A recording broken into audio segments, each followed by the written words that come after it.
Hi hello welcome to my YouTube channel. இன்னைக்கு நம்ம வந்து ஆட்டுக்கால் இருக்குது இல்லைங்களா, ஆட்டுக்கால் இது கிரேவி பண்ண போகிறோம். மட்டன் சாப்ஸ் இருக்குது இல்லைங்களா, அதே போல் வந்து ஆட்டுக்கால் இது சாப்ஸு கிரேவி பண்ண போகிறோம். இந்த கிரேவி வந்து நல்லா சூப்பராக நல்லா டேஸ்ட்டாக இருக்கும். சாதத்துக்காகட்டும் இட்லிக்கு தோசை கூட நல்லா அப்படியே சாப்பிடலாம். இந்த ஆட்டுக்கால் வந்து நம்ம போனுக்கு ரொம்ப ஸ்ட்ரென்த். இது நம்ம மாதத்துக்கு ஒரு வாட்டி ஆகட்டும் 15 டேஸ்க்கு ஒரு வாட்டி நம்ம இது சாப்பிடலாம். எப்படி ஆட்டு சூப் எப்படியோ அதே போல் இதுக்குறோம்.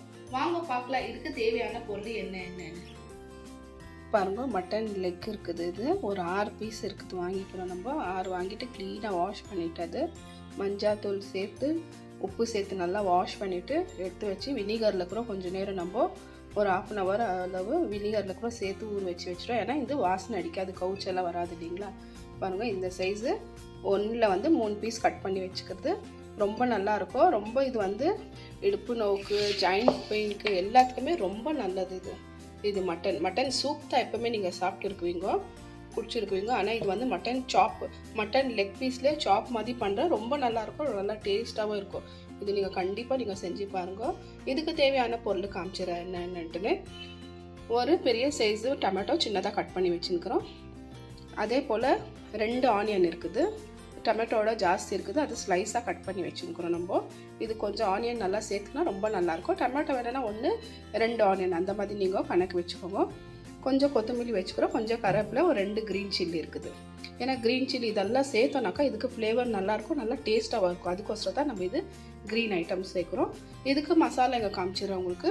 1 டீஸ்பூன் அளவு தனியா பொடி எடுத்துருக்கேன், 1 டீஸ்பூன் அளவு காஷ்மீரி சில்லி பவுடர், அதே போல் 1 டீஸ்பூன் அளவு ரெகுலர் சில்லி பவுடர் இருக்குது.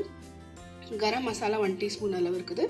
ஒரு 1/2 டீஸ்பூன் அளவு ஜீரா பவுடரு, 1/2 டீஸ்பூன் அளவு பெப்பரு, ஒரு 1/2 டீஸ்பூன் அளவு டர்மரிக் பவுடர் இருக்குது. இது பவுடருங்க எல்லாமே நீங்கள் சேர்த்துக்கலாம். பெப்பரு ஜீரா பவுடர் சேர்த்துக்கலாம், இல்லாக்கட்டி நீங்கள் வெறும் கரம் மசாலா கூட சேர்த்துக்கலாம். ஏன்னா கரம் மசாலா எல்லாமே ஜீரா பவுடர் பெப்பர் பவுடர் எல்லாமே இருக்குது. ஏன்னா இதெல்லாம் கொஞ்சம் சேர்த்துனா ரொம்ப கொஞ்சம் நல்லா டேஸ்ட்டாக இருக்கும்.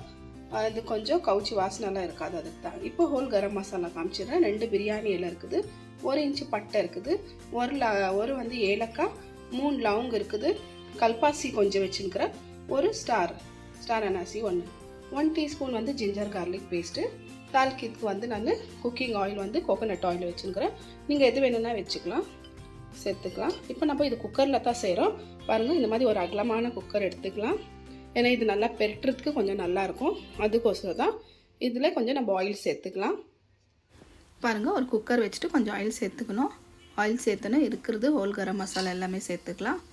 அது சேர்த்து வதங்கினா ஆனியனை சேர்த்துக்கலாம், கொஞ்சம் லைட்டாக வதக்கிக்கலாம். வதக்கணுன்னா இதுக்கு மேலே இருக்கிற டொமேட்டோ கூட சேர்த்துக்கலாம். டொமேட்டோ சேர்த்து அது கூட வதக்கணுன்னா கொஞ்சம் இஞ்சி பூண்டு பேஸ்ட்டு சேர்த்துக்கலாம். இஞ்சி பூண்டு சேர்த்து நல்லா வதக்கிக்கலாம். பாருங்கள் நல்லா வதங்கணுன்னா இருக்கிற மசாலாங்கள்லாம் சேர்த்துக்கலாம். சேர்த்து நல்லா வதக்கி விட்டுக்கலாம். ஃபுல்லாக நல்லா வதக்கணுன்னா கொஞ்சமாக நம்ம இதில் தண்ணி சேர்த்துக்கலாம். தண்ணி சேர்த்து நல்லா வதக்கிக்கலாம். சுடு தண்ணி தான் நான் சேர்த்துக்கிறேன். நல்லா வதங்கணுன்னா பாருங்கள் பச்சை வாசனைலாம் நல்லா போகிற வரைக்கும் நல்லா வதக்கிக்கலாம். கலர் நல்லா சேஞ்ச் ஆகிடுச்சு. சேஞ்ச் ஆனால் இதுக்கு மேலே பாருங்கள் நம்ம கழுவி வச்சுக்கிற ஆட்டுக்கால் சேர்த்துக்கலாம். சேர்த்து நல்லா மிக்ஸ் பண்ணி விடலாம். மசாலா நல்லா போகட்டும் மேலே கீழே ஃபுல்லாக. அதில் இதுக்கு மேலே கொஞ்சம் சால்ட்டு சேர்த்துக்கலாம். டேஸ்ட் அளவு நீங்கள் சேர்த்துக்கோங்க, எவ்வளோ வேணும் அவ்வளோ சால்ட்டு சேர்த்துட்டு நல்லா மிக்ஸ் பண்ணி விடலாம். மேலே கீழே ஃபுல்லாக சால்ட்டு நல்லா பிடிக்கிட்டோம். ஃபுல்லாக நல்லா சேர்த்தானுன்னா இதுக்கு மேலே கொஞ்சம் கொத்தமல்லி சேர்த்துக்கலாம். கொத்தமல்லி கருவேப்பிலை சேர்த்துக்கலாம். அதுக்கு மேலே க்ரீன் சில்லி இருக்குது, க்ரீன் சில்லி சேர்த்து நல்லா மிக்ஸ் பண்ணி விட்டுக்கலாம். ஃபுல்லாக நல்லா மசாலாலாம் நல்லா பிடிக்கிட்டோம். நல்லா பிடிச்சோன்னா மேலே கொஞ்சம் சுடு தண்ணி தான் சேர்த்துக்கலாம், பஸ் தண்ணி வேண்டாம். நல்லா இதுக்கு மேலே நல்லா மிக்ஸ் பண்ணி விடலாம் ஃபுல்லாக. இதுக்கு மேலே நம்ம குக்கரு மூடி வச்சுக்கலாம். மூடிட்டு ஒரு 5-6 சீட்டி ஆகிற மாதிரி நம்ம வேக வச்சு எடுத்துக்கலாம், விசில் விட்டு எடுத்துக்கலாம்.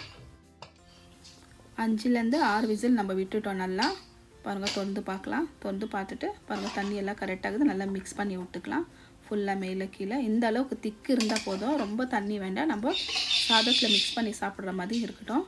இதுக்கு மேலே நம்ம கொத்தமல்லி, ஒரு க்ரீன் சில்லி சேர்த்துக்கலாம். ஏன்னா ஃப்ளேவருக்கு ரொம்ப நல்லாயிருக்கும். இது ஃபுல்லாக நல்லா மிக்ஸ் பண்ணி விடலாம் மேலே கீழே ஃபுல்லாக எல்லாமே. இதுக்கு க்ரீன் சில்லி இந்த கொத்தமல்லி சேர்க்கறதுனால ஃப்ளேவர் ரொம்ப நல்லாயிருக்கும். பாருங்கள் எவ்வளோ நல்லா சூப்பராக நம்மளது இந்த லெக் பீஸ் ரெடி ஆகிடுச்சு. இப்போ உங்களுக்கு நான் டிஷ் அவுட் பண்ணிவிட்டு காமிக்கிறேன்.